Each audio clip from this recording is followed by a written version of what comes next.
All right, so today I'm working on a few things, as you've already seen a little bit before.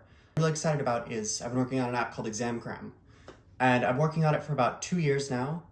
That has been really helpful for me as I study, as I work, and do both at the same time.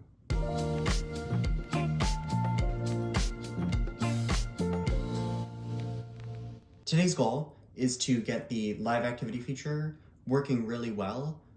So you'll be able to input your notes and it'll summarize some action items for the next class.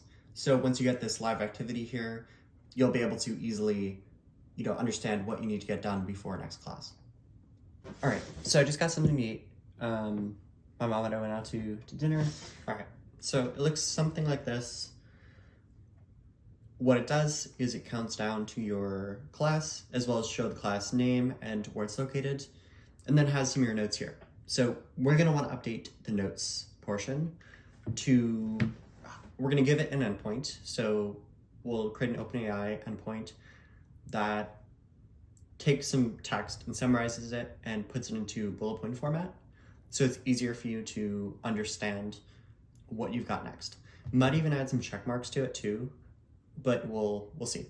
And I might expand the feature too to work on like not just class meetings, but like due dates as well. So we got some stuff planned.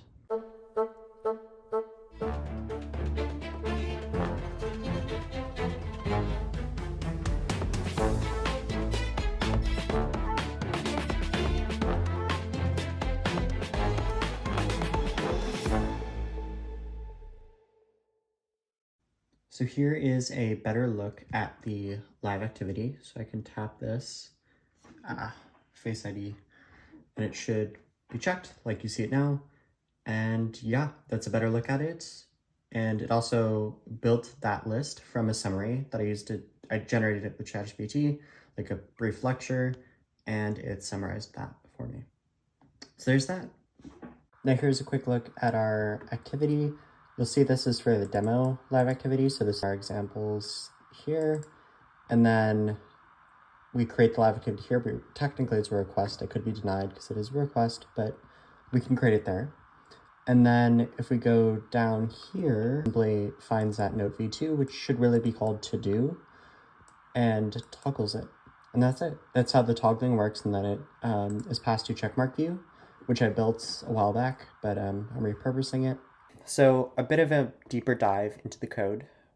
Schedule view is what shows up as the live activity. So it has its state here. And if we go into it, we'll see notes v2, which I should rename it to do to kind of match a little bit more. But that's fine for now. Progress bar view, which is kind of misleading because it's just a countdown timer, but whatever, I can refactor that soon. I'm still handling notes as it was before. Because when live activity updates, there'll still be some old data on the server for that. So I need to make sure it can support both at the same time. Helps us toggle on and off the is checked. So that's really helpful. Do live activity, you can see here, there's that ExamCram schedule view again, but it has some attributes that go into it. So that's what we get from the system. And then there's also the dynamic island portion, which is that little kind of notch at the top of newer iPhones.